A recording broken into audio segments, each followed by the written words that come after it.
Unbridled narcissism from the showrunner of Doctor Who. Well, the new showrunner to Doctor Who, anyway. This guy is acting like he's like, I guess, the queer messiah. It's mental, genuinely mental. So let's take a look at this. Hit subscribe if you're new here.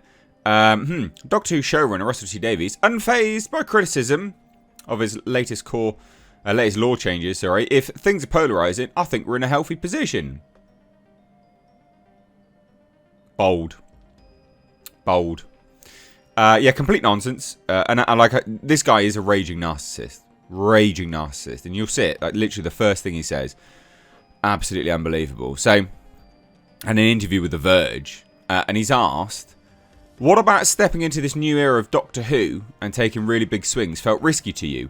It never feels risky to me, to be honest.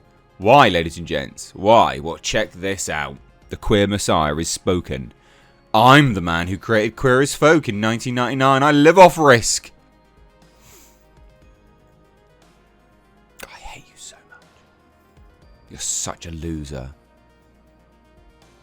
Like, he's consistently validating himself in every interview. Every single interview. This is an old interview, but just before the release of the episodes. Every single interview is a goldmine for content because it just reveals what these people are, which is raging narcissists. That's all it is. These people are insane. They can't stop just validating themselves. I must be validated. God. I love it. I bet you do. I think we can be unfair to fans sometimes when we say the viewers are polarised, because there's nothing fans love more than a good debate. Just go and talk to a bunch of football fans. There are no football fans saying our team is perfect, we're really happy, and we've got nothing to say. They're all arguing all the time, and that's just what fandom is. If things are polarising, I think we're in a healthy position, but I also think we sometimes overstate the importance of discourse on Twitter. That's funny. I distinctly remember a time when people took Twitter as the gospel. Maybe that was when it was controlled by authoritarian left-wing losers.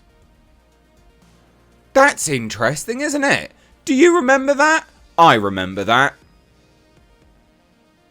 It's the erosion of history again. Fucking hate these people. Anyway, there's more. Turning his attentions to his latest changes to the series canon, Davies then continued, "That said, I'm a fan, and I'm not dismissing fan opinions at all, but I think that as long as I personally can find a good emotional path through the story, it's in a good place." Yes, because when you personally do this, we're all in a good place. "I'm not quite sure where I am when I'm talking about the history of the legend of the Timeless Child. That actually doesn't mean much to me. But if you say to me, the Doctor is a foundling, an orphan, who doesn't know who his parents are, that sells it to me." Yeah, there was an interview, I covered it a few days ago, or maybe even last week now, where he starts trying to compare his writing to someone being adopted and fostered to like gay people and stuff like this. It was, and then the Doctor Who, it was the weirdest thing. Weird thing. And he was trying to make out that being adopted or fostered was a good thing.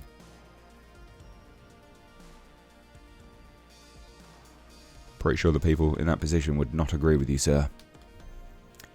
Anyway, this guy's insane. So suddenly I can listen to that man and empathise with him. And then that's when you know you're in really rich emotional territory. And I think that's where Doctor Who is right now. Yes, emotional territory. No one cares. No one cares about this. Unfortunately for Davies, while such an emotionally rich territory may be where Doctor Who is right now, it's where viewers have chosen not to come along for the trip. And this is true. I cannot wait, right? So a lot of people like to quote, they like to say the overnight numbers for Doctor Who, they're not that bad because people's viewing habits have changed. Fine, sure. Maybe that's the case, right? Maybe that's the case. It's important, though, to note that the first two episodes of this season's Doctor Who released back-to-back. So, first episode had 2.6 million views. The second episode had 2.4 million views. So between episodes, they lost 200,000 viewers. They literally checked out, right? And we don't know where they checked out either, because how they do these numbers. They could have checked out 10 minutes into the first episode, but they checked out. Now, what will be really revealing is when we go to this new episode coming up today, I think it is, if I remember rightly, the release schedule, episode 3. And it is called The Bomb, and maybe the bomb will be the biggest bomb in Doctor Who history, which would be very, very funny. I can just picture the titles now to videos. Doctor Who The Bomb, the biggest bomb in history. Oh, I love it. Anyway, that will be the real key reveal here. Because if that's less than 2.4 million views, it doesn't matter whether it's overnight and people's viewing habits have changed and blah, blah, blah, blah, blah, blah, blah, suck a dick. That's a show that people have complete apathy towards this. They've just checked out entirely. They're not interested. They've watched what you've had to offer and then they've gone, no thanks. I'm good. I'm full. No dessert for me, good sir. Right? That's going to be the reveal here. That will be the reveal. And when they then reveal the streaming figures, that will be interesting. That will be interesting because now we'll finally get them based on Samba TV and Nielsen in the States. And that's important because those figures will reveal how, I guess, return on investment Disney has for this and whether they're going to keep investing money in this moving forwards. Because the Nielsen charts and Samba TV are really good key indicators and they're independent to any of the streaming platforms. The UK, the BBC iPlayer, is not independently verified. So those streaming figures you can't take as the gospel. You just can't, right? There's no way you can. Anyone that takes those viewing figures as the gospel, you're an idiot. Shut up, right? You're naive to believe that they're going to give you the honest truth. However, these Nielsen and Samba TV figures are independent of these companies. So it'll be really, really interesting to see what happens moving forwards. But it's quite good, actually, that we've got that. It's called Boom, not Bomb. And yeah, it does premiere today.